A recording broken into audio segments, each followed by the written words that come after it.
বন্ধুরা, আজকের গল্পের আসরে তোমাদের জন্য থাকছে গোপাল ভাঁড়ের জাতকুল সব গেল। গোপালের স্ত্রী নিজেই দেখাশোনা করে বড় মেয়েকে এক বামুনের বাড়িতে বিয়ে দিয়েছিল। সেই মেয়ে বড় হলো একদিন।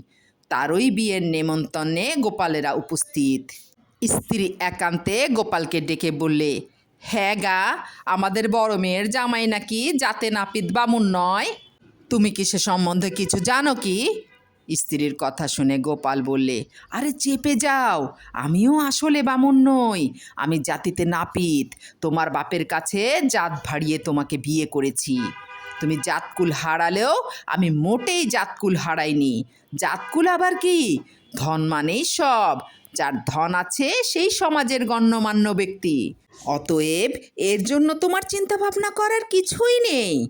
তুমিও হয়তো এই রকম কোনো তাঁতির মেয়ে হবে।